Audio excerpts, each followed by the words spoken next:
I think I told you this last time, but I did get a French press for work because I got tired of drinking the swill. Right. This one got caribou blend and caribou coffee instead of the 5 o'clock, and it's not as good. 8 o'clock. I call it 5 o'clock. I don't know why, but it's inferior to 8 o'clock. Yeah. 5 o'clock is inferior to 8 o'clock. It is Every time. AM or PM? Instead, you should try Every the cat time. poop coffee. Cat poop coffee? Yeah, Civet coffee. Civic? It's 300 Civet. It's a type of cat. They feed it coffee beans, and its digestive acids roast the beans, and then it poops them out, and they brew the coffee. I think I'm good. It's like $300 a pound. Like it's so smooth. Gene, that sounds decadent. That's exactly what you want. I Smooth don't the want move any of X-Lax. But it's decadent, Gene. Boy. Keep talking about how you want to be decadent. Okay. Are we So recording a cold open right now? We are. So Oh, that's nice. is it, what? talking about Gene wanting to be decadent, but he's not because he doesn't want to buy $300 a pound cat poop coffee. I don't need to have cat poop coffee. I mean, how will you ever know that until you've tried it? Yeah. It's got to be good, right? Maybe you'll try it, and you're like, you know what? I do need this in every single moment of my life. Or you'd be like, this is disgusting, but it was $300 a pound, so I'm going to pretend to like it or force myself to like it. Right. Then you can't ever go back because suddenly your standards are lowered by something way more expensive. Bump me up to the next coffee bracket. Exactly. Yeah. Next year you get that like guano You coffee. get a logo tee at the next bracket. Logo tea. Oh. I thought that was a type. I thought that was a type of tea. You're cool. That's why you don't Homophones. That's why you don't podcast on a cold. Right. That would have been a great gag if it was written down. All right, I'm going to go get myself some more coffee. You guys keep talking. How much cat poop is in your coffee, Gene? I must know. 0. What has I Oliver believe. been up to recently? Well, That's you the know, answer to that there's question. probably some particles. The Fool's Lantern, Episode 3. The man behind the man behind the man behind the man behind the man behind the man.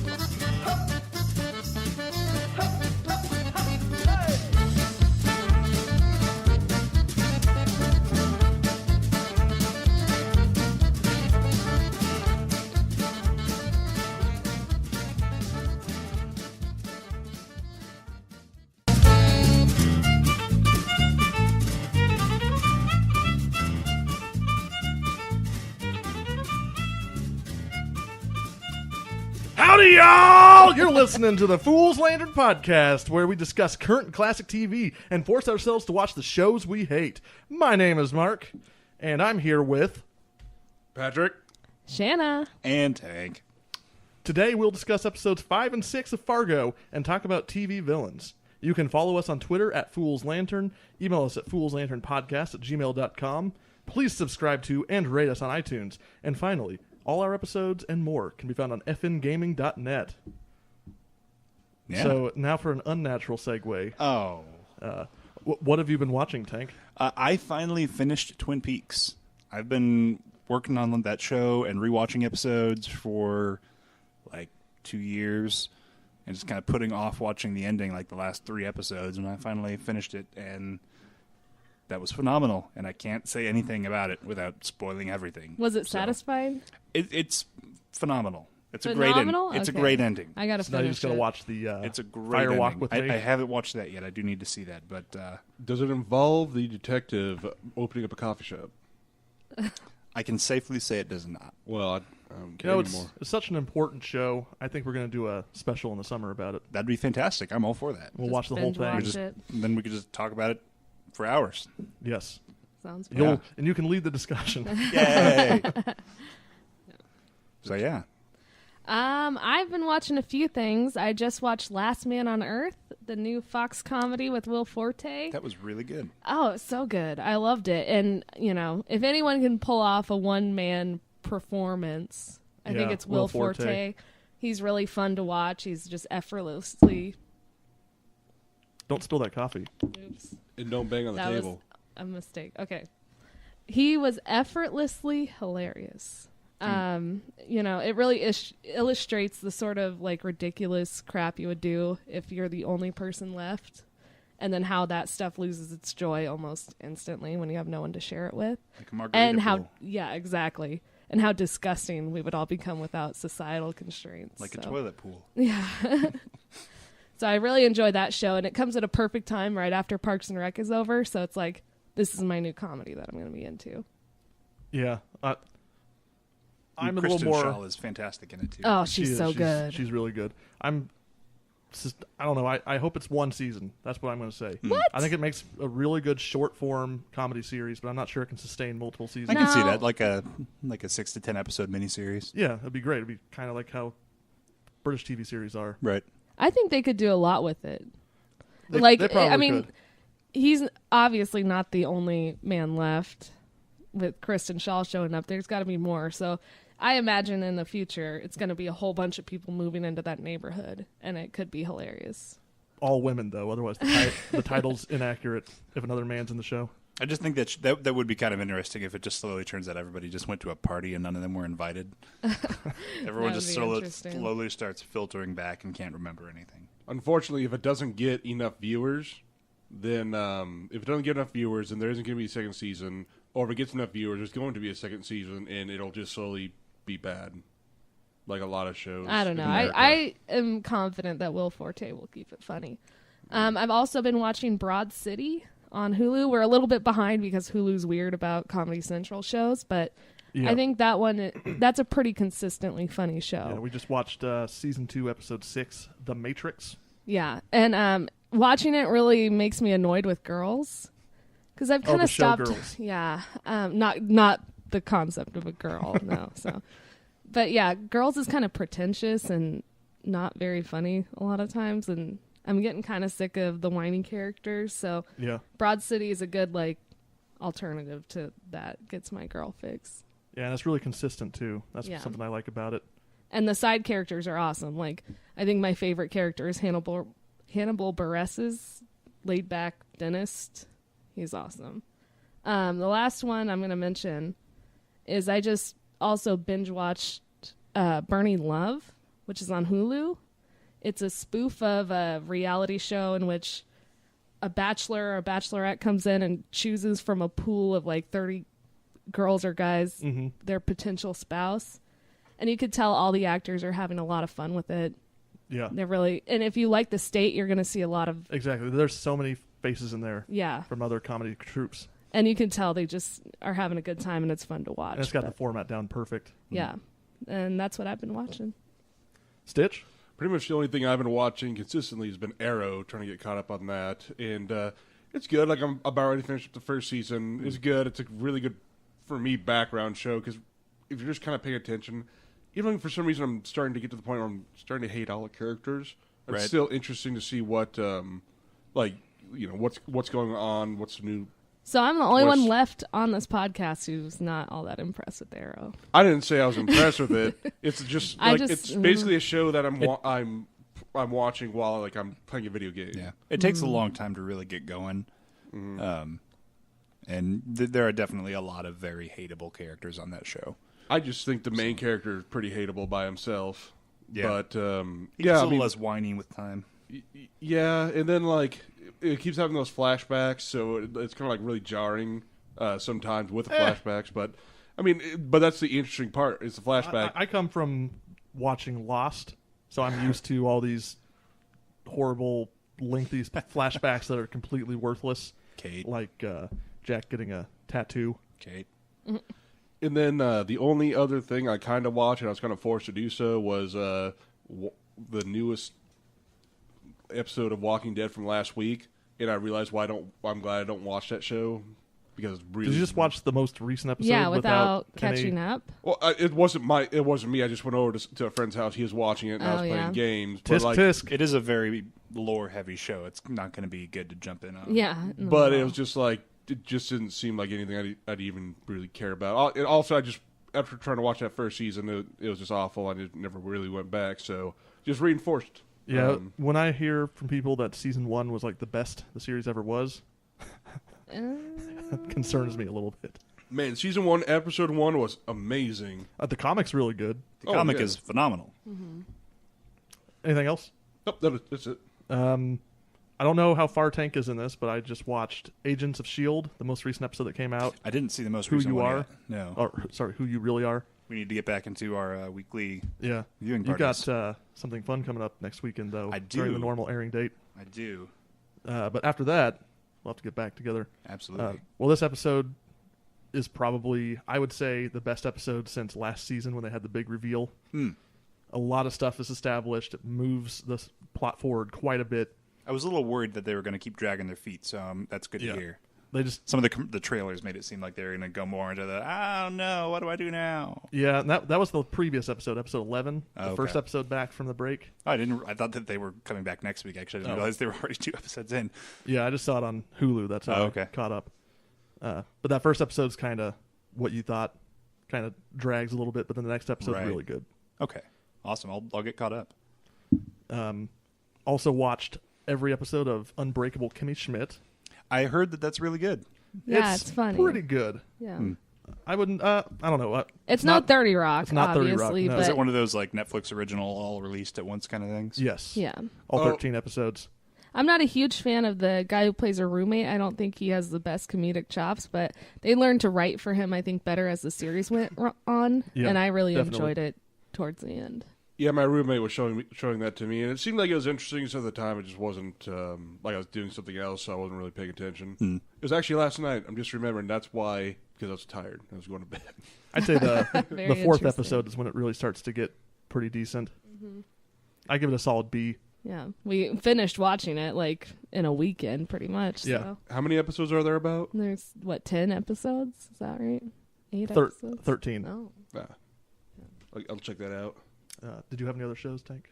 I kind of went off from. No. I mean, keeping up with wrestling and some of the other stuff, which is, WrestleMania is coming up in 2 weeks, so we got a lot of Yeah. I can't exciting storylines. And in fact, speaking of that, I am going to SmackDown in Kansas City next week on Tuesday.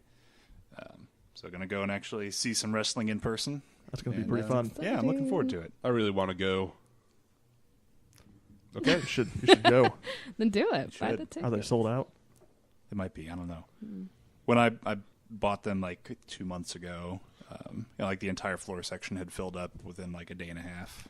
So I got some of the last floor seats. I just whistled straight into the mic. You did. That Way was, to go. Okay.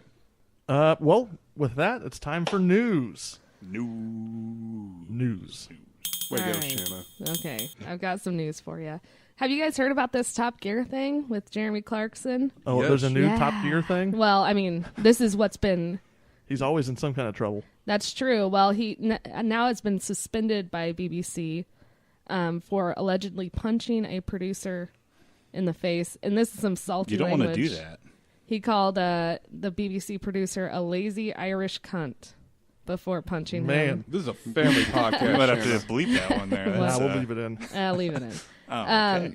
According to witnesses, that fight started because there was no hot food available at the end of a shooting day. So, sounds like Jeremy Clarkson is an asshole. Now, can we compartmentalize that and just say he's an awesome host of the show? And yeah, he's an asshole, but he makes the show really great? I don't know. That's what BBC's trying to figure out right now. There's a huge petition to bring him back off of suspension.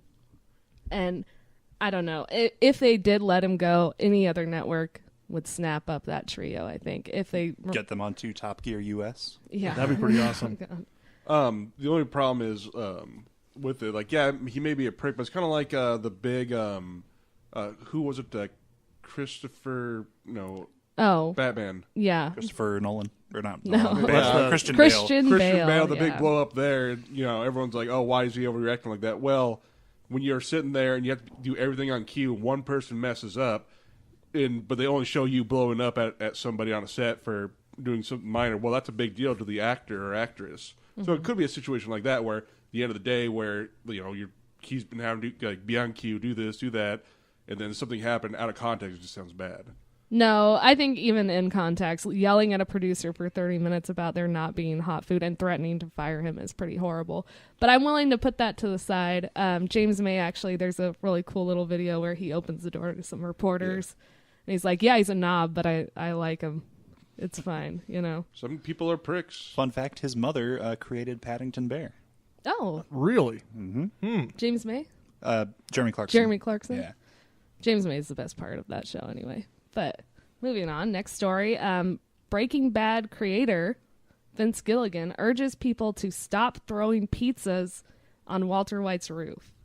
So if you watch Breaking Bad, you know there's this like iconic scene where, you know, Walter White tries to come over for a family dinner with a big pizza and he's denied at the door, and so he just throws it on the roof. Well, that's somebody's actual house. So Gilligan said that the woman and her husband who live in White's residence in Albuquerque are used to fans coming to take pictures, and they're fine with that within reason. But, you know, the Breaking Bad fans are obsessive and they're going overboard. Right. The really crazy ones are actually starting a meth lab in the crawl space. Yeah, so he's quoted as saying, "There's nothing original or funny or cool about throwing a pizza on this lady's roof. It's been done before. You're not the first, so stop throwing pizzas." I mean, yeah, there's nothing original about Was the it. first guy who did it cool? Besides Walter yeah. White? Yes. He was very cool. All right, my next story. Firefly stars Alan Tudyk. Is that how you say his name? Tudyk? Yeah. And I heard about this. Nathan Fillion reunite for crowdfunded Con Man series, and Con Man stands for convention. So he's basically it's a fictional series, but it's very similar to his own experience. So he can kind of explore all these characters he's met on the convention About circuit. Firefly fans being scary, creepy people. Well, he specifically mentioned in his little Indiegogo that the fans are awesome, but I have met a lot of characters, and he wants to explore that in a humorous way. He did the right thing by going to Indiegogo because their goal was $450,000, or no, $425,000. And when I checked this morning, it's already at $1.7 million. Is it a Zach lot of Braff money. syndrome all over again? Yeah. I'm a multimillionaire, but I need you to No, pay but for my Alan movie. Tudyk isn't Zach Braff, and That's it's true. That's true. That's not fair. yeah, he doesn't have the same sort of money. I mean, Nathan And Fillion's got castle money, though. So Yeah, well, and Okay. actually, the series kind of mirrors that. It's like he's playing in his fictional world. He played a pilot, and that pilot now doesn't have any work except for touring conventions. But the person who played the captain is like a super A-list celebrity, which is played by Nathan Fillion, which is kind of like the trajectory of what happened. Yeah. And I really trust Alan Tudyk. I like him a lot. Everything I've seen him in. Yeah, he's really good. Hilarious. He's in, in. absolutely. But yeah, so Ethan's mother. A Knight's Tale. Yes. He was one of the pages in that. He's in season 4 of Arrested Development. Yes. And actually, he's in the other seasons too, isn't he? And As he's in, Anne's father. Dale and Tucker versus Evil. Yes, Which and is he's fantastic. I wanna see phenomenal. that. That is so. he's also in That Comedy is a Bang Bang. doozy of a movie. Yeah. So that's pretty good. You guys should go and check out the little trailer they have up on Indiegogo, and we'll provide the link for that. But next, NBC orders Jared Carmichael a comedy to series. So this is a really funny stand-up. They've given him, you know, a chance to do this multi-cam scripted project, and it's inspired by the comedian's real-life relationships with his Say Anything Contrarian father, played by David Alan Grier, Ooh. his therapist in training girlfriend, Ah. his hustling brother, and his mother who is always right with Jesus. So Jared Carmichael is funny, but so is John Mulaney. I mean, Yeah. and I don't necessarily trust just because there's a funny guy leading the series that it's going to be great, Right. but Did they say what network it's going to be on? it's NBC. Depends on what fails. I'd like to see David Alan Grier on a network where he could actually say what he really wants to say. What is he?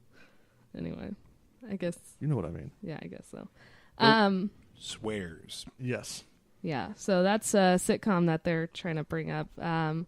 Last story, Sony paves the way for PlayStation programming at Powers premiere. So this is Powers is a drama series that follows 2 homicide detectives who are assigned to investigate murder cases involving people with superhuman abilities known as powers. And It's exclusive to the Sony Yeah. PlayStation Network. Worked well for Microsoft. yeah, I don't see how this is going to take off. PlayStation Plus members can watch the entire season for free. They've released the first episode online on YouTube, but it's one of those things where everybody thinks like, oh, Netflix is so popular, Hulu is so popular, we just need to build our own service. And Right. it's like, Yeah. I stopped getting cable because it's economical for me to do Netflix and Hulu. But if I'm getting a subscription service for everything, it's You have to subscribe to your Fox ridiculous. Network, your NBC network. Cartoon Network just pulled everything off of Netflix. Yeah. Because they're going to start their own service. So I mean, before long though, it's going to be almost like there's this system of almost channels, if you want to call them that, where each provider will have their own dedicated resource, and you can pick from them a la carte, like people have been begging for with cable for years, because that's what people really want. And then Comcast and Time Warner come along and throw all your speeds because suddenly they're not making money off of television anymore. Well, Now that they're a common carrier, though. Oh, now sounds like a terrible future, but at least I can only subscribe to the channels that actually make decent stuff. Right. yeah. so like 3. So the main networks are kind of shooting themselves in the foot with that one. All true. right. That's the news.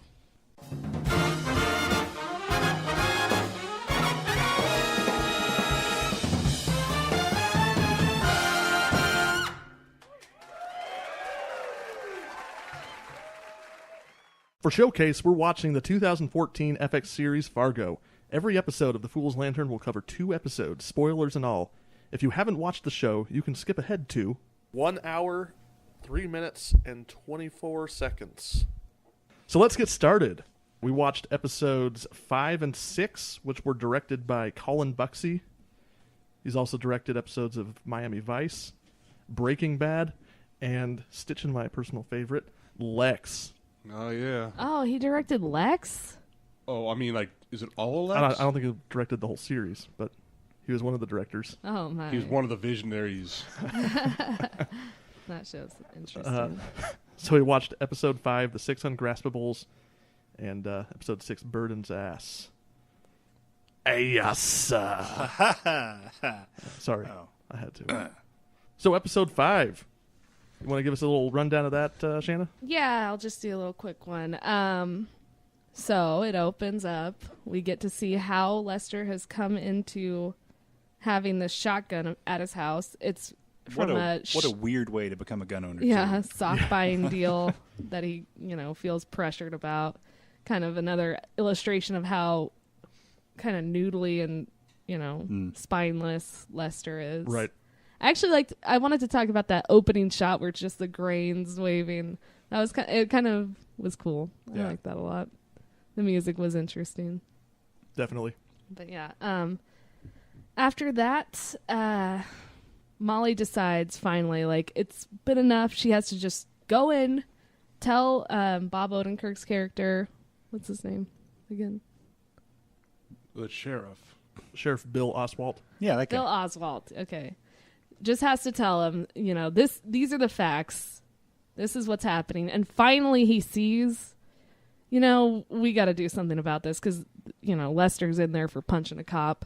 Things aren't exactly what they seem. And he finally gets behind Molly, which I'm glad they didn't, make it so that he never comes to her side. If he's given enough evidence, he's like, I'll they jump could in have there. drawn that out, and it would have been like a ridiculous. Red gets a little just Keystone Cops where he's refusing to see the obvious. Yeah, Yeah. exactly.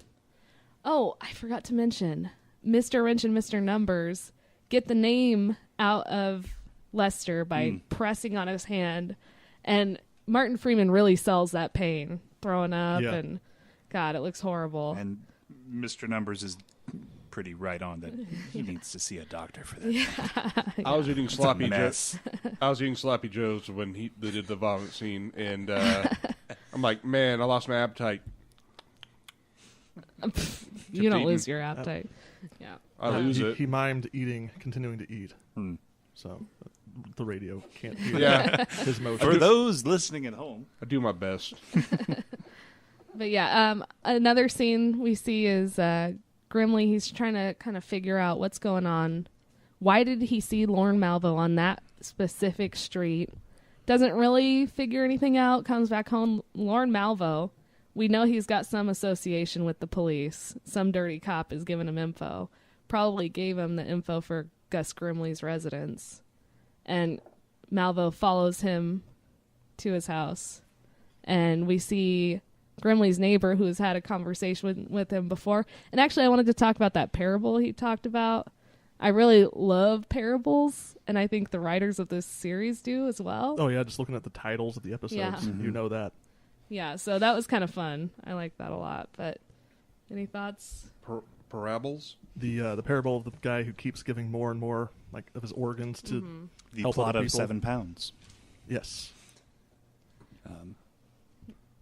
Yeah, and Coen brothers are big parable people. There's always some sort of morality play in stake in their movies, and so it's kind of tying that in is thematically good. It was an episode where not a lot specifically happened. Right, lots of But board it settings.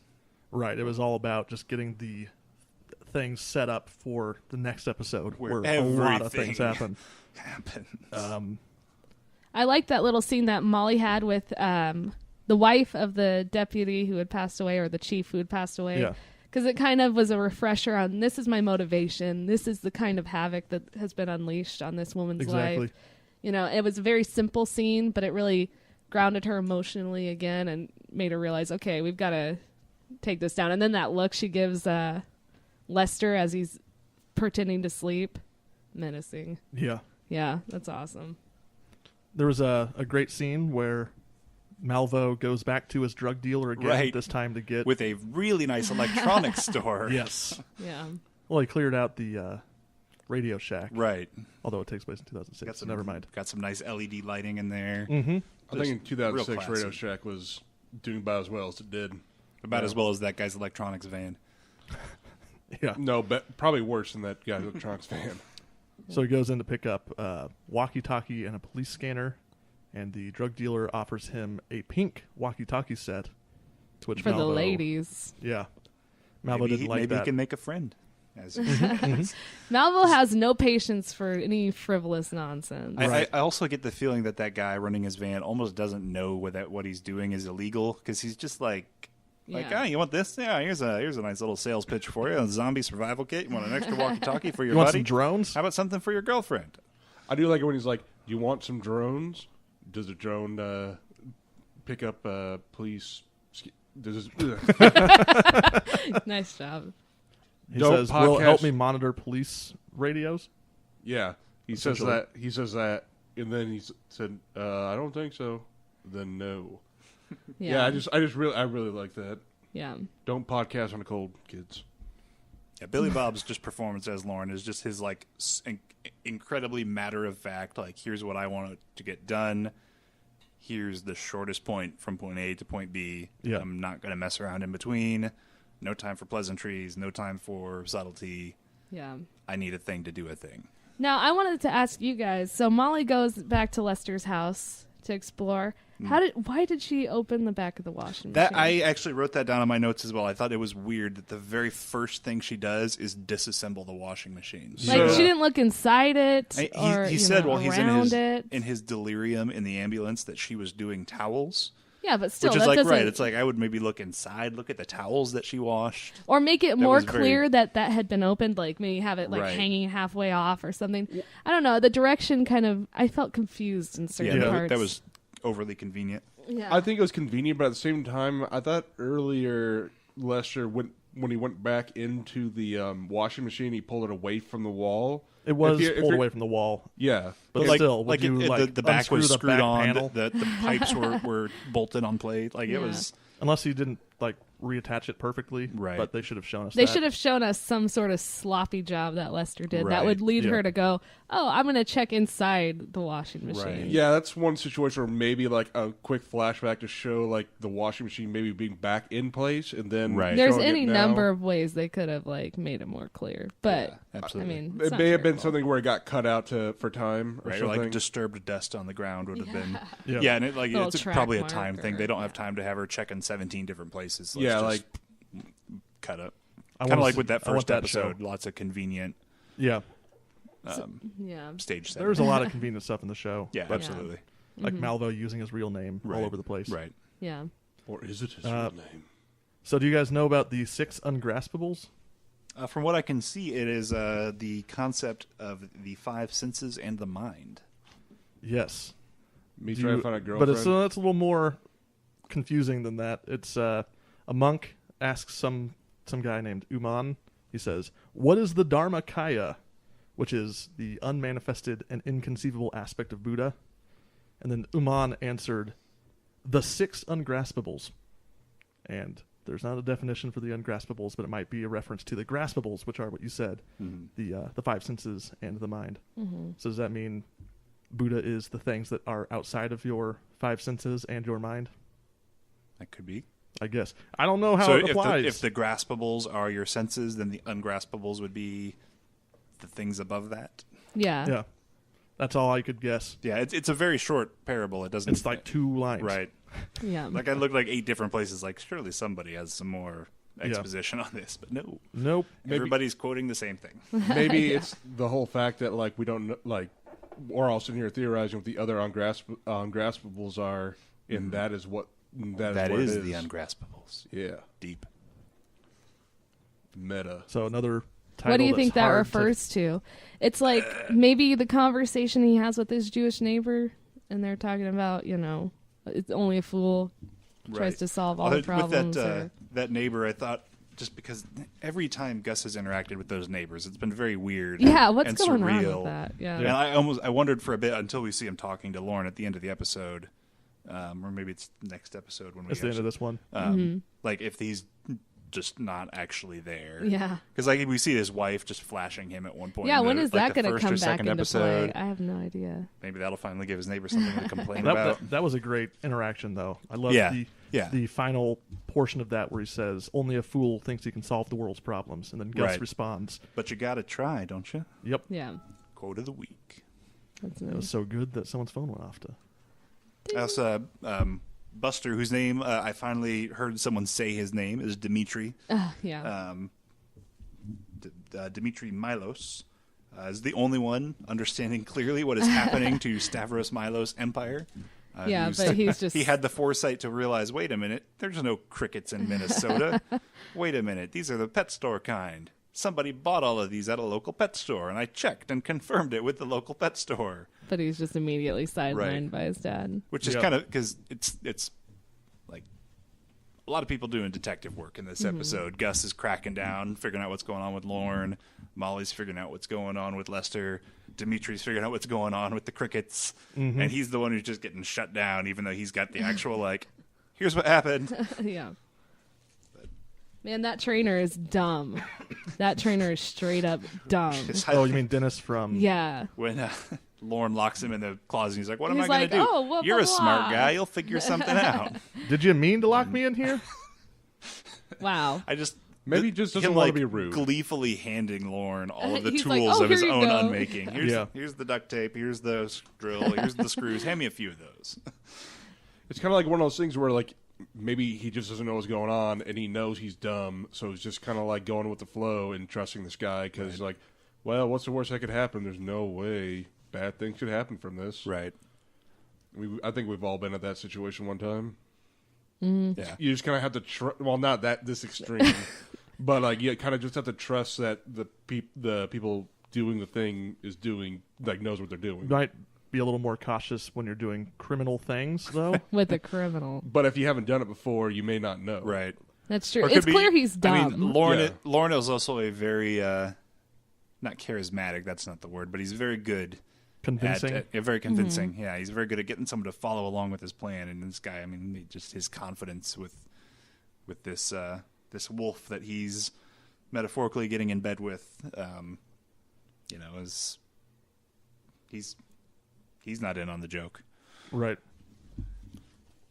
So then, go ahead. Oh, I was one of my other notes, kind of going along with Lorne, because this is going back to a previous episode with the security cam footage of Lorne, and this time when Gus is having his daughter look up the priest's alibi for Lorne Malvo and finds that picture of him on the church's website. Yeah.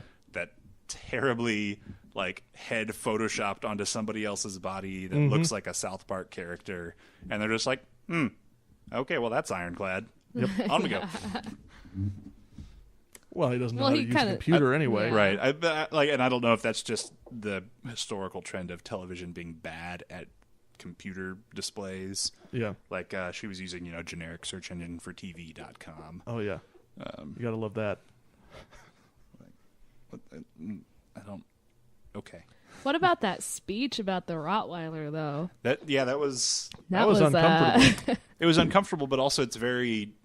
I mean, it's telling of the situations that he's put these people in. You know, because he's the Rottweiler in this case, where it's like they're thinking they're playing him, but he's like, I'm gonna turn it I'm a around. hunter. I'm an animal. Yeah.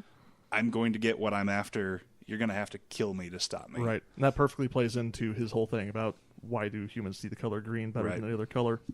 Absolutely. So then we watched episode 6, Burden's Ass. Tank, do you want to tell us what happened to that episode? Yeah, let me flip my page here.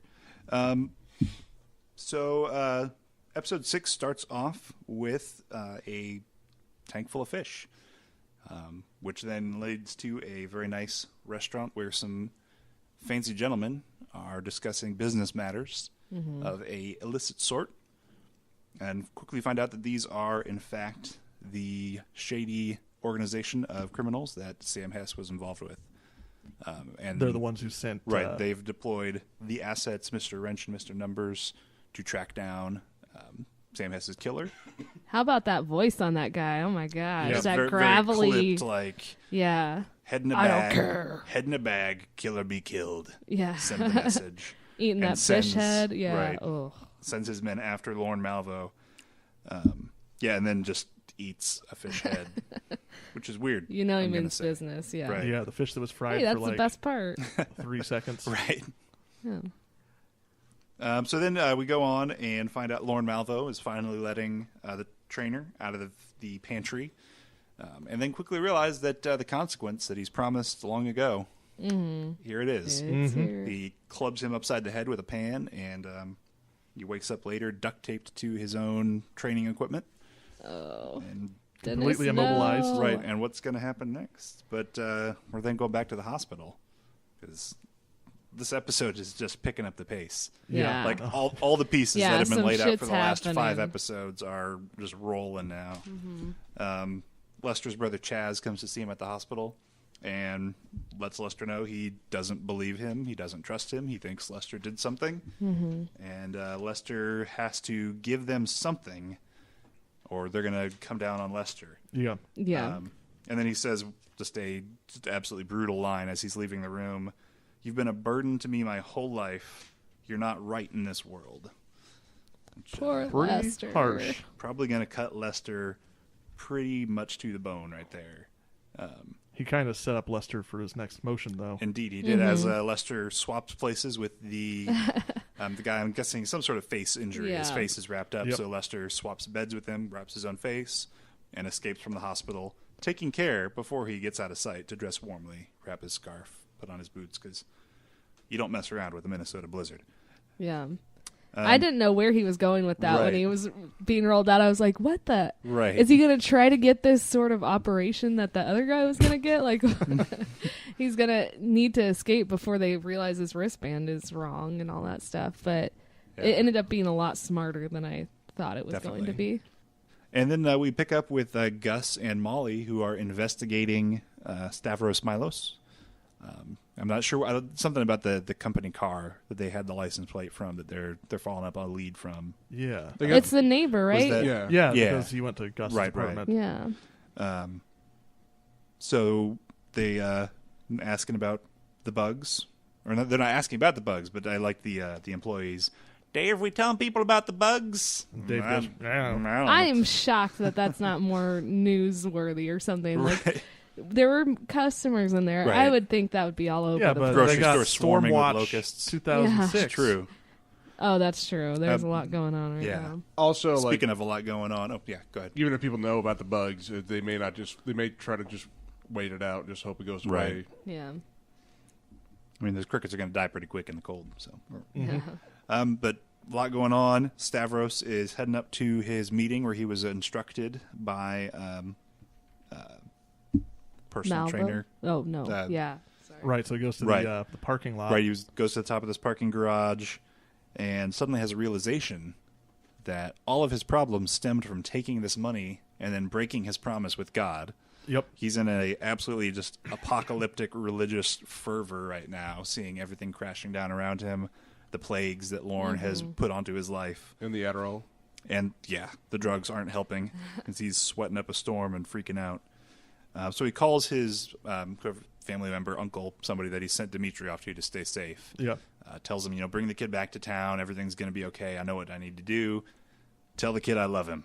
Yeah, I'm not going to say that. Yeah, crusty Fantastic old line. guy. And then he gets out of the garage, which just lots of great lines in this episode, by telling the guy, "You go to church, son.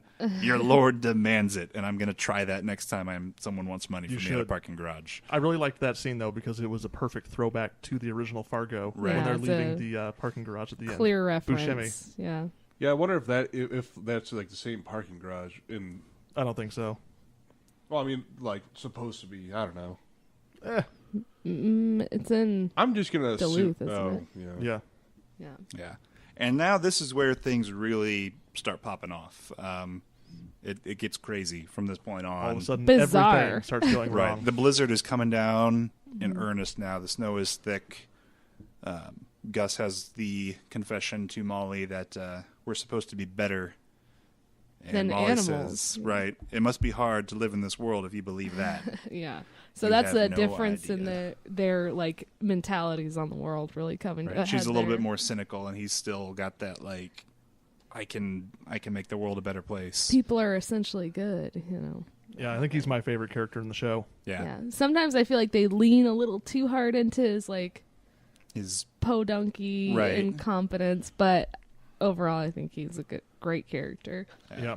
So we come back to Lorne Malvo's trap that he's established, where his consequential puppet is duct taped to man. his own training equipment. He tapes a shotgun into the guy's hands, and he's rigged up a assault rifle to a tripwire outside the house, and he starts firing off because he was trying to create a police distraction. That was a really For his next clever move. way for him to meet his demise, I think. Yeah, That was and just so tense too. I mean, as like I was so sad. the cops swarm the house, and they step on the tripwire and make the gun go off again. Mm-hmm. Go into the house and shoot this guy about 942 times. Yes, in slow motion. Right, absolute fantastic police work. That's actually Rip this guy apart with bullets. that scene sort of says everything about why I like this show.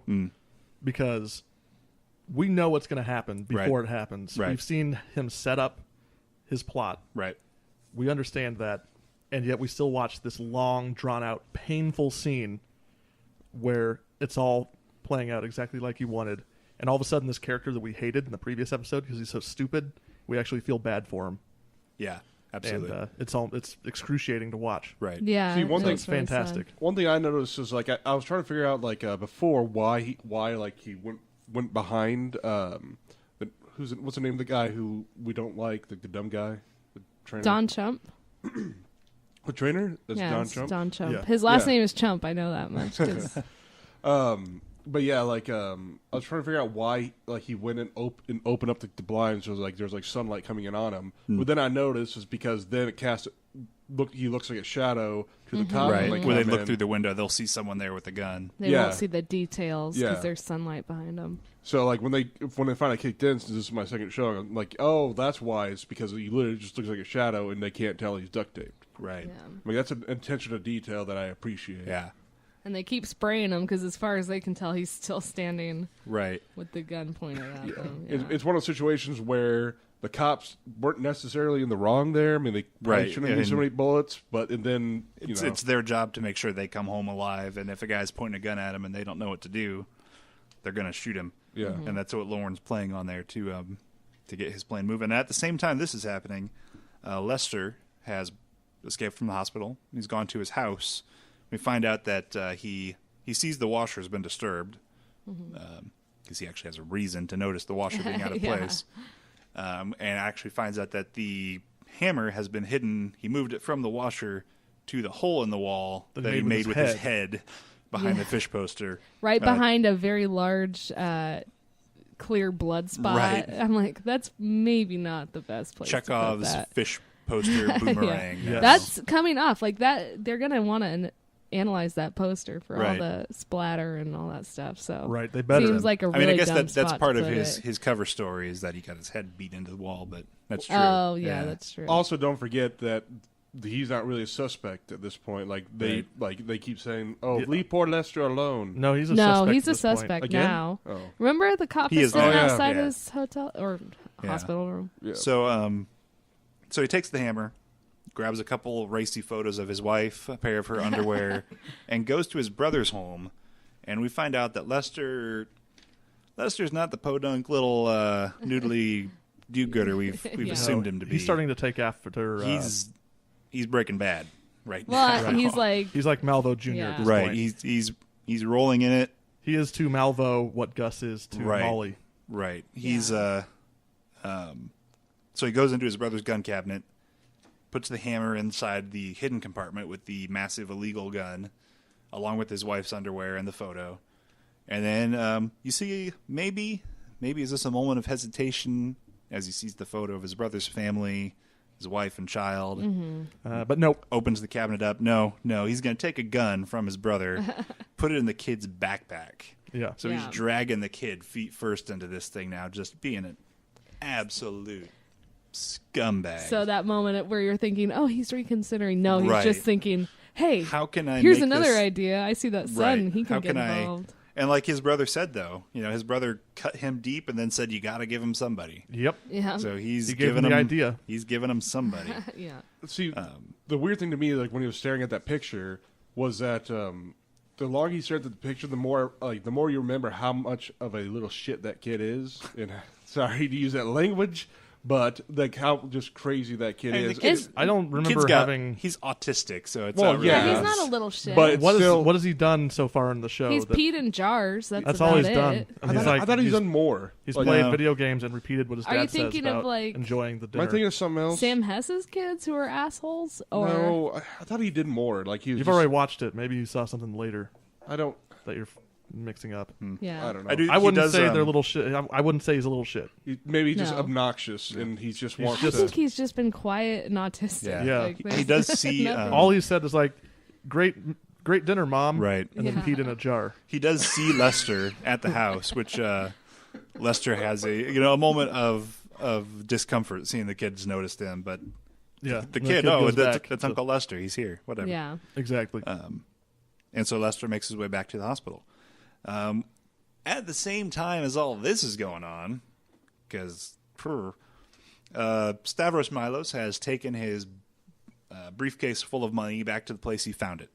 And Because Lauren got has the- done too Right. much. Which at this point, I think this is kind of Lauren's plan is just really complicated. If his end game was to get this guy to put his money in a hole in the ground, No, I don't don't think think it it's- was. I think he If pushed he's- it too hard, and now he's really going a different way than Right. I Malvo don't think, would expect. I don't think Malvo's trying to get rich out of this scheme. He just wants to play people. He's just tormenting. He just him. wants more tapes that he can listen to and have a good time with. That's a good point. Yeah. Interesting. So he goes out to the place where he found it. He uses the ice scraper, digs up a hole, buries the money, puts the ice scraper there, and he's like, "All right, I broke my promise, but I've made it right. I gave back this money I got from God. Everything's going to be okay now." Lorne Malvo, at the same time, is driving through the blizzard. Car all of a sudden pulls in front of him, and he rear ends it. And out comes Mr. Wrench and starts opening fire. And With then an assault Mr. rifle. Numbers from the other car with an assault rifle. How did they know?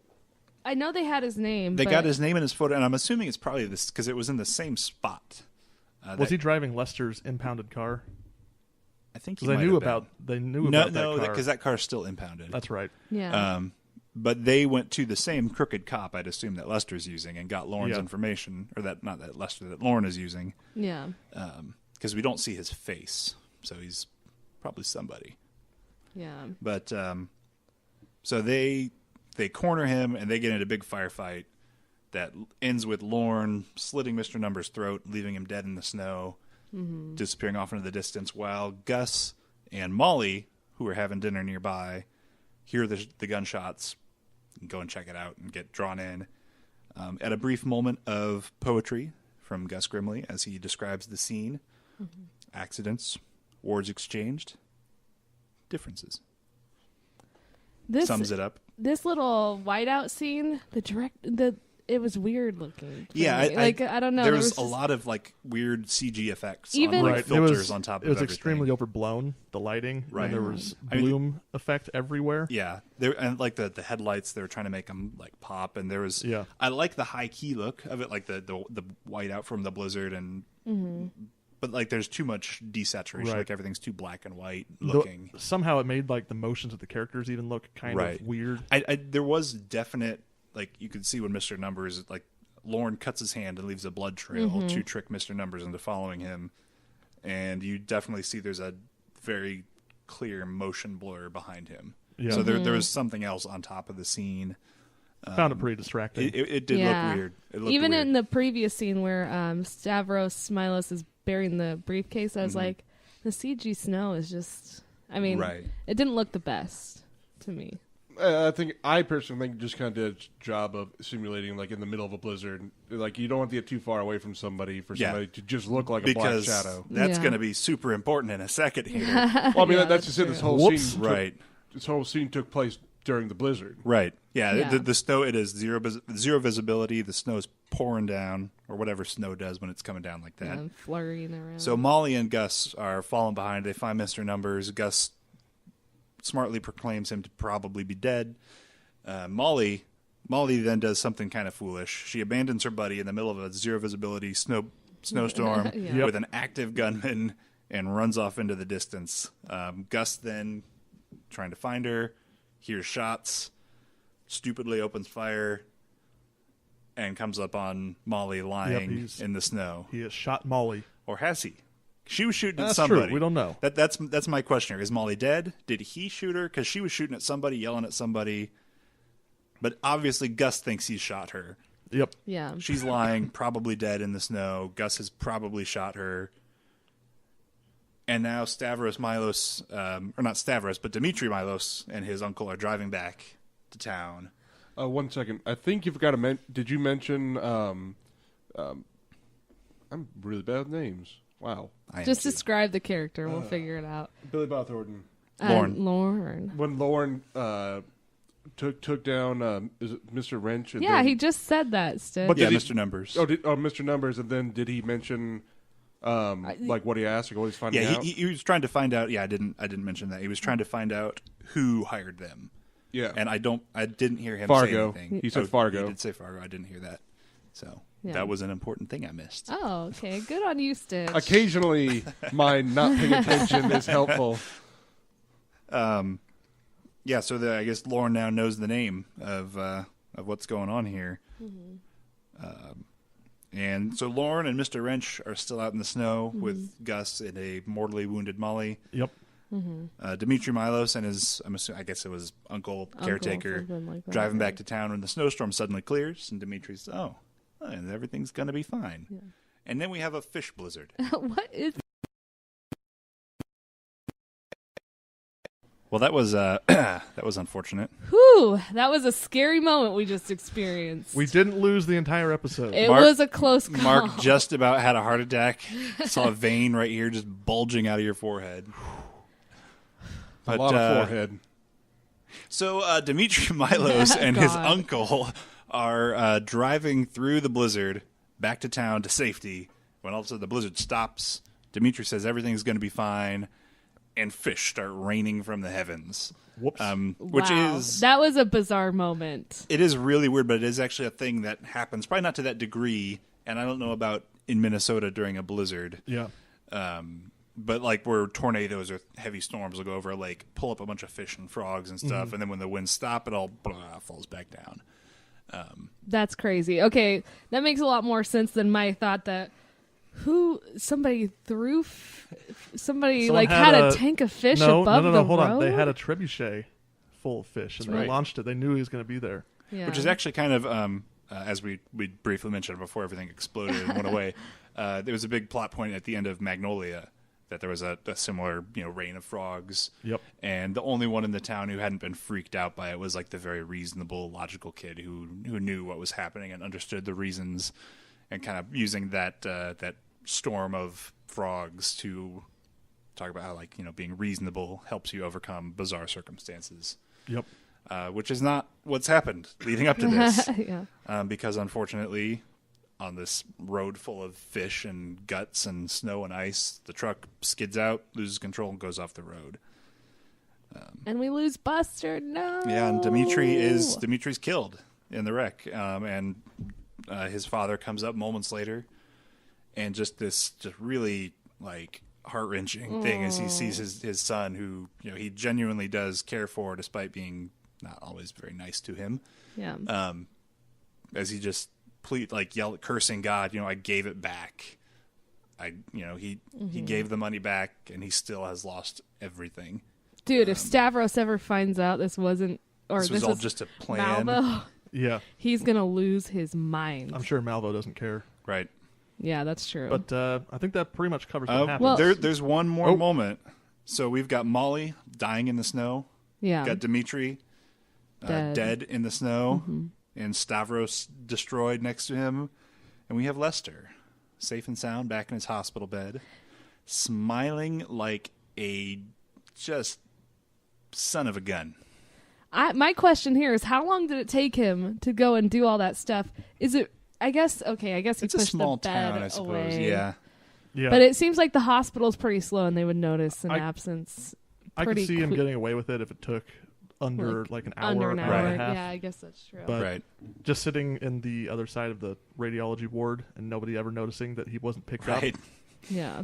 I mean, I guess he hid the bed so it would look like the bed got wheeled off. Yeah.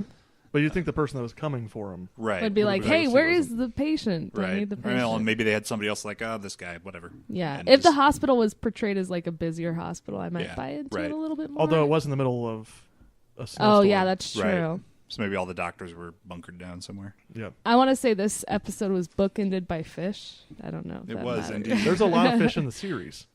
It's true. There's the Yeah. fish poster. The fish there's, screensaver. the weird bikini-clad women with fish.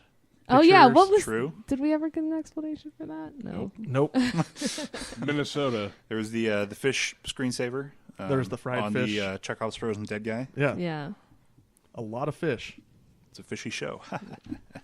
So the episode title was Burden's Ass, which refers to A logical paradox. right. So basically, it's named after a French philosopher named Buridan, and it's about there's a donkey who is equally hungry and thirsty and is placed perfectly in between a stack of hay and a pail of water. Unable to decide between the two, the donkey dies of starvation. And this is sort of a satirization of the idea of moral determinism.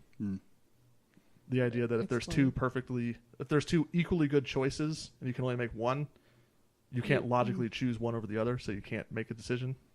What do you And it's satirized because obviously you could just choose one. Right. Yeah, and go back for the other or whatever. Also, when the donkey have died of dehydration before Sure. he died of starvation. I mean, the original is just 2 stacks of hay. that are equally as good. Yeah, and I think the idea is he's equally far from starving and dehydrating. Yeah. Because it's a... Seems convenient. Which is kind of... It's also the same sort of thing that Schrodinger's cat is. That's also it's intended to not be taken seriously because he was Yeah. saying it's stupid for a cat to be alive and dead at the same time. That's the point of this thought experiment. Yep. So it's not actually it's pointing out that those situations aren't Right. actually paradoxes. Right, which is the situation, I think, and it's referring to, I think most of these come back referring to Lester, the fact where he's like, okay, I'm between turning myself in or throwing my brother and his entire family under the bus to save my own skin. Yeah. And I was actually thinking, like, since a lot of these other episode titles have been reversed, I was thinking maybe it was a reference to Gus having to choose between two bad choices, being either not firing and maybe letting the criminal get away, or firing and maybe shooting an That's innocent true. person.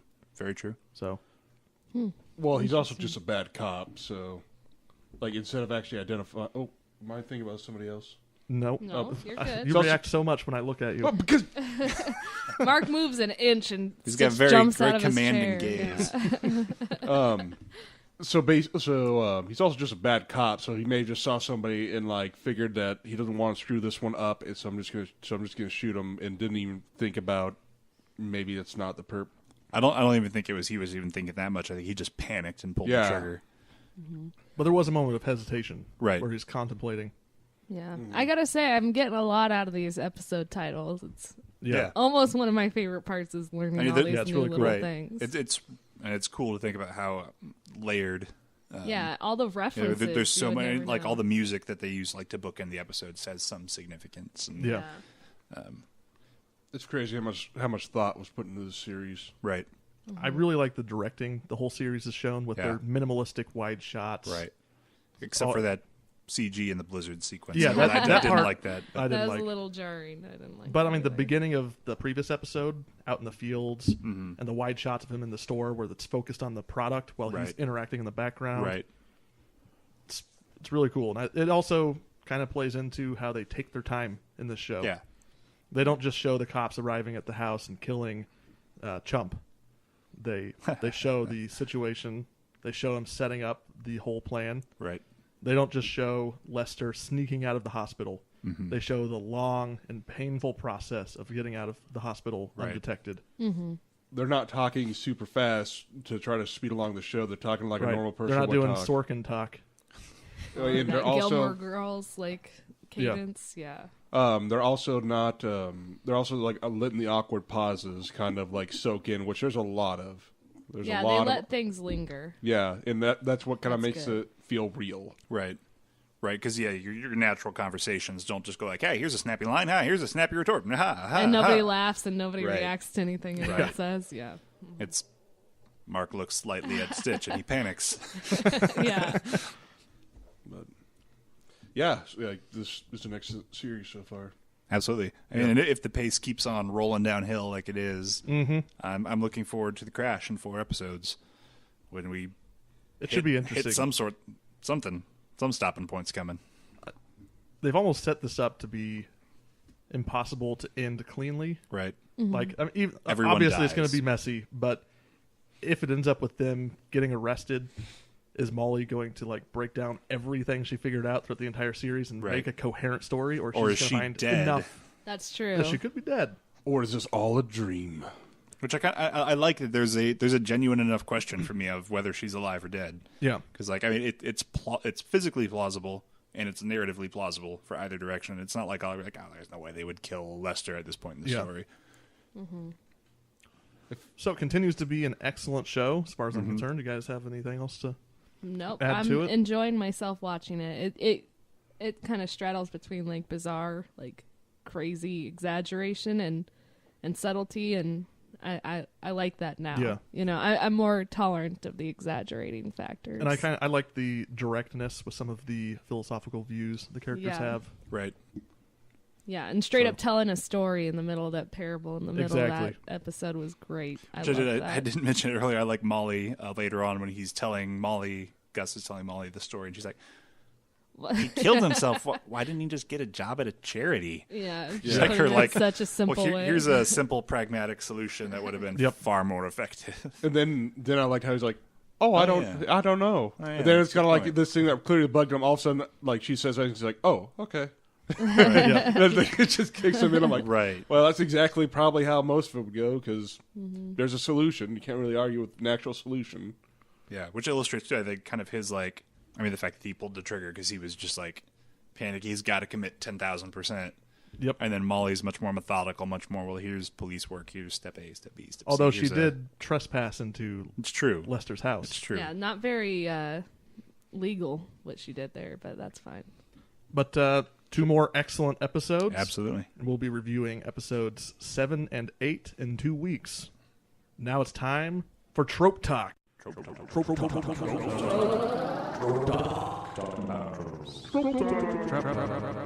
As you consume stories, you begin to identify literary devices, character archetypes, classic scenarios, and more. Whether it's the supervillain who explains his schemes to the hero after capturing him, the monster of the week formula of X-Files and Buffy, or the will they won't they sitcom cliche. These patterns are collectively referred to as tropes. For our initial run, we'll be discussing the basics. What are today's tropes, Tank? Today we're looking at villains and the different categories they fall into, specifically the big bad, the bigger bad, the man behind the man, and the... Sorting algorithm. Sorting algorithm of evil and bigger bad. He already said bigger bad. So the today we're looking... This was an epic fail. All right, go ahead. Ooh. Today we're looking at villains and their different types that they come in. The big bad, the bigger bad, the man behind the man, and the sorting algorithm of evil by which they are organized. So first off, the big bad. I mean, the big bad's pretty obvious. He's the big bad guy in the story. So in Fargo, that would be Lorne Malvo. He's our big bad. Yep. He's the guy, making things happen. He's usually in a television. He's going to be someone in a television show. It's going to be someone who's built up over time. He's not going to be someone you see right off the bat. He's going to be, you might see him from time to time, but he's causing stuff, and we're building up to an encounter with the big bad. He's the guy that shows up, and the hero can't quite defeat him. Right. He comes back every couple episodes. Right. Punches the hero in the head, and he goes down and walks off with his girlfriend and keeps the story. He's causing all the bad things that are happening in the story. Yep. The bigger bad, by contrast, might not be directly involved in the story. He might not be directly causing the things that are happening, but he might be the reason behind it. Yeah. He might be like the Avengers. Thanos would be the bigger bad. He's not directly in those movies, but you find out later on that he's been behind the scenes. He's been pushing things around. Even though the big bad might be Loki, the bigger bad is Thanos. Exactly. Couldn't Lorne Marbles? Couldn't he be both the big bad and the bigger bad? Sort of. I mean, the specific definitions of the bigger bad tropes. It's not someone who's not directly involved. So So I it's think someone in who's Fargo, much more in the background. Like Fargo. we got a glimpse of that mob Right. boss. Right. The guy in episode whoever 6. Fargo is our bigger bad right The now. guy eating Yeah. the fish head. Right. But at the same time, Malvo just put the idea in the head of Lester. Lester. Put the idea in the head of Lester, but he didn't directly. Well, he did directly. Okay. Kill. So Right. I'm over. Yes. I'm overthinking it Yeah. poorly. You're overthinking it. Poorly. So then you also have the man behind the man, which is it's self-explanatory in a way. It's you have someone who's the big bad, but then you beat the big bad, and you find out there's an even bigger. The big bad was just the secretary. right. The big bad works for the big bad. Mm-hmm. He's the man behind the man. He's the one who's pushing the big bad. He's pulling all the strings. He might have been the bigger bad at one point. Now he's our primary big bad. And Yep. I think the Yeah. easiest way to conceptualize this is Darth Vader Right. and the Emperor. Exactly. Right. It happens. Darth Vader is the big bad, and then the man behind the man Is the Emperor. Yeah. And then in Empire Strikes Back, the Emperor is the bigger bad. You just see him briefly. He's there's a few cryptic words, and then Return of the Jedi, he becomes the man behind the man, and now he's the big bad because he's right there pushing Exactly. everything along directly. He goes through the whole Right. gamut. Right. Which is again that brings us to our sorting hierarchy of evil, which is different categories, different types of bad guys. Right. It kind of goes to the heroes are going to continue to get better at fighting. So in order to have a compelling plot, you have to have harder enemies for them to encounter Right. as the story goes on. Yeah. It happens all You times. could, like the increasingly powerful Terminators in each movie. A really good example would be the kaiju in Pacific Rim. Right. They start with the small ones, and they keep getting harder and harder, worse and Dragon worse. Ball Z. Dragon Ball Z, just the entire series. Well, and I think Buffy. I mean, Buffy is where a lot of these terms came from. yeah, big bad is didn't they coin that term? Yeah, it's because they coined use by it a Buffy. lot in that show. But used heavily in most video games to make sequels. Right. Or if you look at there's kind of, if you look at sticking with the Star Wars motif, you'd have your stormtroopers, your guards, your generals, your Darth Vader, the right hand man, and then the big guy at the top, the Emperor. Yeah. They have midichlorians. Right. They're the biggest bad of them all. You've got Magneto's henchmen, Right. And you've got Magneto, Right. And then there's also Apocalypse out in the periphery doing something, eventually Exactly. emerging. And a mystique somewhere back and forth. It's the way that everything is sort of categorized as what's their approximate threat level to the story, their Yeah. importance to the bad things that happen. And I think it really helps to make a story a lot more digestible. So first you have this villain, but that villain has motivations. It's not just he's just being a prick. So basically it allows you to deal with this problem. And also you find out there's a bigger problem. Right. So then you move on to the bigger problem. Right. So it's a very it helps a lot in breaking down and digesting the story. Yeah, and a lot of times too, especially in kind of what they're hinting at with Fargo, it helps to make the scope of the story so much deeper. Because like Fargo starts off with this small town murder mystery, and then you find out there's organized crime. There's a guy named Fargo. There's a group at least named Fargo, and it just kind of draws in all of these other colors and these other like sinister underlyings that wouldn't normally be there, if you didn't set up this hierarchy, this bigger bad and man behind the man that adds layers of mystery. Yeah, and you really can't do man behind the man or bigger bad unless you're dealing with a serial type story. Right. If it's a one-off, you're pretty much stuck with just the big bad. Right. You've got your Hans Gruber from Die Hard or any Bond villain. Right. But then when you get into a serial type where there's multiple Bond movies, then you can start doing Spectre and Right. Mr. Blowfield. Right. Absolutely. Ah, crap. I just remembered. I forgot to bring up something about the actual episode. Kefka. It's too late to go Too back. late. I'm sorry. Shit. We can't Yeah, go Kefka. back. It's a good one. Right. He's the creepiest big bad. He's pretty awesome. Tom Nook. Ra's al Ghul and Arrow. Yeah, absolutely. Who's he's been a bigger bad for a long time, and then slowly morphing him into an actual force in the show. Yeah. Then at the end, you're Breaking Bad. Absolutely. So I think that kind of gets the idea of Cross of all the different terms we're going to be using to Right. talk about the bad guys in Absolutely. TV shows. Right. Anything else? I think that covers it. Yep. All right. Now it's time for Bad Show Bingo. Bad show. That's it, bingo. Okay, we're good. We relied on it for everything. And then the power went out. Everything stopped working. We weren't prepared.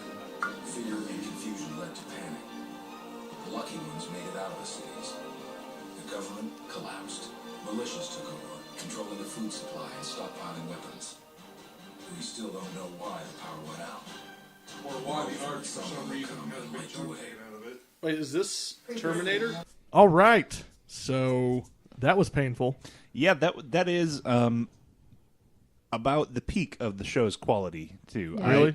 I didn't quite make it to the end of season 1 when I was watching, but I've got like 4 episodes left, and it is a garbage heap all the way through. Yeah, the characters are just. I feel I don't care about them. They didn't put any time into making me care about the characters. But they're explaining so much to you about their relationships to each other.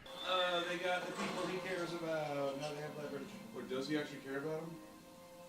Allegedly. Yeah, I don't know now. They tell me why I should care as opposed to showing me it Right. in that show, which I was just like, oh god.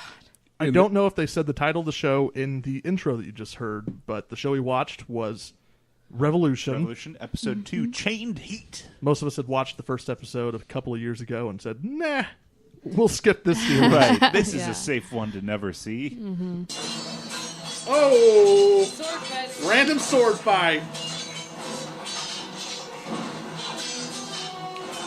With horrible directing, so I can't tell what's happening. Shaky cam. Wants me alive, didn't he? That's true. But he never said how many lives. But Bad Show Bingo. So thanks to Tank, we had to watch this horrible I'm so sorry.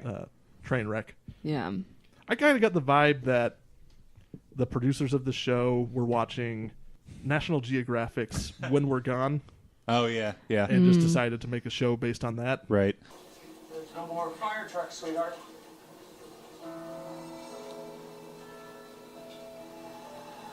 So this is Last of Us, the TV show? And it's kind of a shame, especially towards the end, some of those ending scenes. Like, there are moments where, like, this show there are enough ideas for something interesting.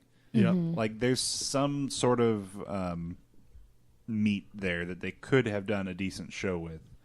But there's so much just garbage and exposition and bad characters and In gaping Right. plot holes. It was, plot holes and lazy writing and obvious. Exactly. That's what it really like- comes down to is the lazy writing. I don't know what you think. Are you familiar with the Baltimore Act? It shall be unlawful for any citizen of the Monroe Republic to buy, sell, own, or transport any firearm. Mr. Exposition. Loyal militia, of course. Now, the penalty for this is death. Because I Right. would say that the show is competently put together. Right, yeah, the production's good. The camera work is fine. It's nothing All like, the actors are clean, despite right. They're very well showered and groomed. Hey. Get up. These are some well-groomed forced laborers. Stop, you lazy piece of crap. That's going to help your situation. You gotta make sure everybody stays nice and I'll tell you something, I might be with a sword, but showered. Yeah. Jackson. All right, we've been working for 20 minutes. Everybody stop for a shower break and visit the salon. Like 2 episodes of Walking Dead I've watched after the first season. Like, they're dirty. Yeah, Like, those people get grimy. Yeah. yeah, they get grimy, like gross. And I'm like, well, I can. Grimesy. Oh, Rick Grimes. I think the biggest problem with this episode we just watched was the main character. I didn't catch her name. Charlie. She's so Charlie. annoying. The way she adheres to a very strict moral compass Right. in a world that has basically discarded it. Miles, stop. What? He's unconscious. He's a bounty hunter. Probably not alone either. Area's crawling with him. Okay, so what, you're just gonna murder him in cold blood? Yes. Charlie, that's the idea. Miles, please don't. I'm already done with the show. Yeah. I'm already annoyed with Yeah, this is crap. You can't kill him if you knock him out first, You're already a because then it's not nice. You can only kill him while he's All right, come on, fully Chuckles. aware of it. Help me get him into a box car. We gotta lock him up. Right. Yeah. There's been no one her entire life who's been following this particular set of values. It's been a dog eat dog, Right. kill or be killed society for her entire life. And it's One of her immediately, earliest childhood memories is of her mother shooting a dude in the back. And which she's was awesome. Shoot him. I said stop. Shoot him. Shoot him. Shoot him. Shoot it. Oh my god. this family. I want to reload from the last save point and redo that interaction. It's like in a cutscene where it's like you're trying to pull the trigger and it's like, I can't pull the trigger. I can't pull the trigger. Oh! Oh! Yes! Good. That's a pretty good call. Oh. Oh, she did it. Where's the text in the corner that says, "Your daughter will remember this"? Your dog will remember you didn't fight for her life. Good job, Dad. And she's hypocritical because, you can't kill this guy because you knocked him out. Oh, I'm just going to shoot this general because I Yeah. think it's okay. Well, he's got slaves. Yeah. No. I mean, you actually cannot do it. You will choke. I won't. You who bitched about me killing somebody in cold blood. You're just Snap. gonna walk up, shoot somebody in the Oh! face for a sniper rifle. It's not about the rifle. It's not about you or her. Really, what's it about? The 30 innocent people down there who are working as slaves. And it's insane to me that neither of you have even mentioned it. What the hell's wrong with you? Yeah. Oh boy. my god, I hate her. I want her to die. Did she die? So what do I have to do? Oh, because There's a yes. difference. Oh, this guy. There's a good reason to murder that guy. Bounty That- hunting is okay. Get- Preying on people is okay. But when you have slaves, Now you've crossed a line. But I mean, they gave those slaves some really nice treatment. I know, yeah, they clearly. were extremely well groomed. well taken care of. Well, and Tank, you've seen more of this series, right? Yeah. I get the feeling Charlie is the cause of a lot of problems. Like, obviously she started this whole bounty hunter issue. Right. And we were all annoyed with her. Does this type of thing continue to happen? a little bit. There's more of like she starts to, be like, maybe we should just kill this guy, or maybe I need to make the tough choice, and blah blah blah. And Or there's one of the really dumb episodes later on where she checks herself into the Republic's elite training school. It's on an abandoned boat, so Hey. she can save this kid's brother, and she goes through their training and gets brainwashed and branded, and then breaks out and blah blah. It's dumb. Is that in the first season? Yeah. I feel like a lot happens during the episode, but I really don't care about anything that's No. happening. Why? Because it's my fault, Miles. Oh boy. I took care of Daddy. Uninspired. After Pointless my mom drama. died, it was Well, just like I mention, like, the problem with the show is there would have been a 1 to 2 seasons worth of content just in, oh, well, society fell apart, and then this is why these factions are being created. I don't know if that one rings true for me as much. So many other shows make that same mistake. So many video games make that mistake. Is it a mistake? Maybe not. Right. Well- I mean, BioShock, the original game, doesn't show the downfall of society. It shows you what happens afterwards, and that's fine. It's still a great game. So that's not something that counts against it necessarily. Right. Although it would be very interesting to see that. Well- And I'm sure if they had a longer series, we would have. I think that's just a more interesting series. And I think they are speedy in their storytelling. Like that pilot episode, she finds out she has to find her uncle and does it by the end of the episode. They didn't really let us get to know the little crew she's going with. Let us get to know, Yeah, that her. first episode, trying to find her uncle. Let's really, I mean, maybe they can't because it's network TV and they really want to get the viewers interested fast. But it would have been interesting if they showed how difficult it is to locate people in a world that doesn't have electricity. You just go to Chicago, and then just find the them. first bar that you go first to. bar you go to, he's the bartender. That's how Yeah. these things work when you're a bad writer. Totally ridiculous. It was way too convenient, and I have a feeling there's going to be a lot of way too convenient things Oh, absolutely. happening. Yeah. That's I just feel the writers just think their audience is dumb. Oh, God. hey, it's that guy that should have killed. You should have killed me when you had the chance. Hey, Oh, So how'd you get out? they couldn't save it for like a future episode. My head, tried They had to- punch my way. let's just. They had to use it while we still remember it happened. Right. They're not Yeah. going to notice these I got that obvious feeling things. as well. I think a big chunk of it was because this was 2009. I think. I thought it was later. I think No, I think it was as 11 recently or as 12. 2012. Was it? It was like 3. 2013 it says. We just on- watched Yeah. it, so the date was right on there. It says 2013. It didn't seem that long ago. Theme I'm just music saying was it's off. composed by J.J. Abrams. Yeah. The The music, what? The music was fine. Theme music composed by What J.J. theme Abrams. music? Can you hum it for me? I mean, there was, When the power went out. I didn't know he was a composer, too. I think my favorite thing of the episode, actually, it was the first episode did this as well, were the random pointless cuts to this woman in a basement somewhere, furiously typing on her computer. Man, this woman is just typing up a storm. She's been doing this for 2 episodes. I hope the internet works.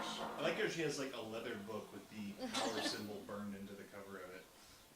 Non-stop. It's like, Right. do we need to see this Her multiple computer, times? right? We never see what she's doing. You never see just like she's and she was in the pilot too. We didn't watch Yeah. the pilot, but she was Yeah. there a couple times. It's like not like 4 or 5 times. Like there's someone here on a computer. Yeah, she's but still there's- typing. There's no electricity. Oh. How's that working? Did you forget that she was on the computer typing? Let's show you again. Oh yeah, she's using that inland keyboard. Yeah, the cheapest keyboard you could find. Maggie, what if we could get the power back on? Oh, what? Oh, look, she's on the computer typing. Oh, it's, Now she's telnetting. it's amazing how these old computers that barely worked when they were brand new is still working after all this, and not a more Well, I actually modern have a theory machine. about why she's using such a basic computer. Yeah, I think she It's assembled because it it doesn't herself draw as out of much spare power. parts. Yeah. That too, yeah. And like at the end of the second episode, oh no, she's been found out, but I don't really care. It's another one of those situations where like Yeah. I just saw her typing. I don't Assume- know about her story at all. As soon as I saw the kettle pot, I'm like,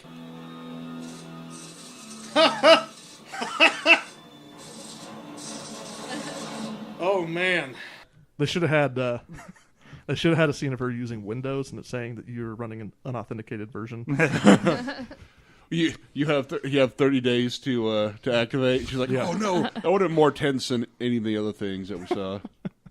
Yeah. Because it was not a very tense show. I really liked when they were in fights and the bad guys didn't use logic at all. Right. I've got a rifle. I'll headbutt you with it. Just the guys on their horses like, what's going on? And the other dude just jumps on her instead of shooting with Right. his gun. Oh man, she's getting pressed on by that sniper rifle. She's surrounded by like 10 soldiers and Right. one guy is going to come over and fight her while the rest just ride around on their horses. Are none of them going to do anything about this? They're going to let her fight one-on-one. Well, and there's a kind of similarly from the pilot episode, like right after they find him magically in that bar in Chicago, and like 18 soldiers come in and they're like, "There you are. We've been looking for you everywhere, Miles." And he fights them all off single-handedly in like a massive melee. From then on in the show, he can never fight more than like 2 guys at a time. So it's just like, well, but he can fight off 18 guys at once. Yeah. I don't know. The costume design also bothered me. Like the main character is like, she looks like a wet seal model, and then all the bad guys are wearing matching like Civil War style uniforms. Yeah. Right. That look literally kind of in a Civil War camp. Yeah. So, are they supposed to look like Civil War soldiers?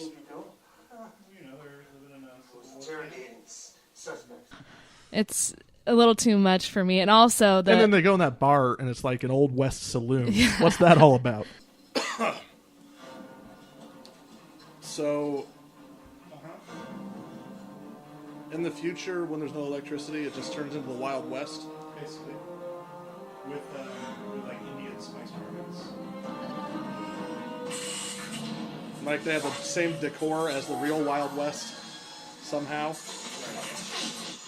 Yeah, where'd they get? Do they just like seek out the theme bars around town and turn those into their headquarters? I think what happened was like some writers was like, well, let's just make this a modern day Western, since that's kind of like when the power goes out, it's like that's probably the nearest that we could probably go and make it recognizable. But then other writers were like, well, we don't want to actually make that. The way obvious. I feel about it is, if they really want to make it believable, this is the perfect show for product placement. Because everyone is broken in, obviously, at this point. Everyone's broken into the old Nuka-Cola department factories. stores and stolen all of the stuff. We should see Nike swoops everywhere. Right. I think it'd be more interesting to see a show, kind of like how Fallout, that with the Nuka-Cola, how they referenced, that this massive product became like a symbol of currency and stuff like that. Like, how does something, people who have no context for Coca-Cola and Apple, how do these, like, ubiquitous products play into the new culture? Like, stuff like that kind of thing that would have taken a little effort on their part to flesh out. And they would have had to built a story around something else rather than, let's go do a dumb thing. One thing I wanted to talk about is, like, they really hammered in that Rebel group is a group of bad guys by showing that they hate the American flag. Yeah. Oh, he has an American flag. Burn it. Oh, wow. Burn everything. What? That's how bad these guys are. Right. That was awesome. Come on. Burn it. Burn the American flag. And I don't know. It seemed like a concept that the NRA would really love. Like, nobody can have their guns. Look what happens. Yeah, right. Would you say this is the worst show we've watched so far? I don't. I don't think so. I think it's bad in the way that it's just so sloppy and lazy, and they're just trying to cash in on that that prestige show format, where it's like there's a big overarching myth, and everybody wants to ask questions like, what does it all mean? Why did the power go out? And they're trying to create that sort of like internet culture around it. Well, and it was produced by J.J. Abrams. Or composed was. He did the theme. I think he produced as well. I think, well, and besides Dog with a Blog, I'd be more likely to watch any of the other shows for fun. This one I'm just totally done with because there's no interest. I could watch MacGyver for fun or Sabrina the Teenage Witch for fun. Yeah. This one is just like trying to be a Heroes or some, I don't know. The real problem is it's so disappointing because it's such a cool idea, and it's just like if this was executed in any kind of a competent way, this could really, really be a good show, but instead it just crapped the bed and basically it's like you just want it, like you just want to see something to grasp onto to like it because it's a cool concept, but it never gives you that. Well, and then even when they do, it's not even that far. It's like maybe 12 episodes in when they tell you why the power went out, and it's such a stupid reason. Just like it is. Do you think we can just? And as you pointed out when we were watching, it doesn't even explain some of the fundamental using Telnet. It's flawed, and they don't understand how certain technologies work because of the way they get around it with their little MacGuffins. Yeah. Yeah. So I don't recommend this. So there you have it. Watch it. Don't watch it. I don't care. That's it for Bad Show Bingo. That's also the end of our show. Yeah. Yep. It's fun. Oh, I have the wrong notes open here. Is this recording to the right hard drive? Do we have to re-record? It is. Okay. Are we still recording right now? Yes. Oh. Oh boy. So yeah, but I guess that's it for us. I mean, there's some shows coming up this next week. Agents of S.H.I.E.L.D. still running along. I need to get caught up Flash on that. and otherwise. And keep your eyes peeled for SmackDown on USA this Thursday, and you might see me in the crowd. Oh wow. All right, so next week it's another episode of The Frozen North, and Fool's Lantern will be Fantastic back audience. in 2 weeks. There you have it. Outro music. Ba-ba-da-bow. Woo! All right. Let me do the episode title.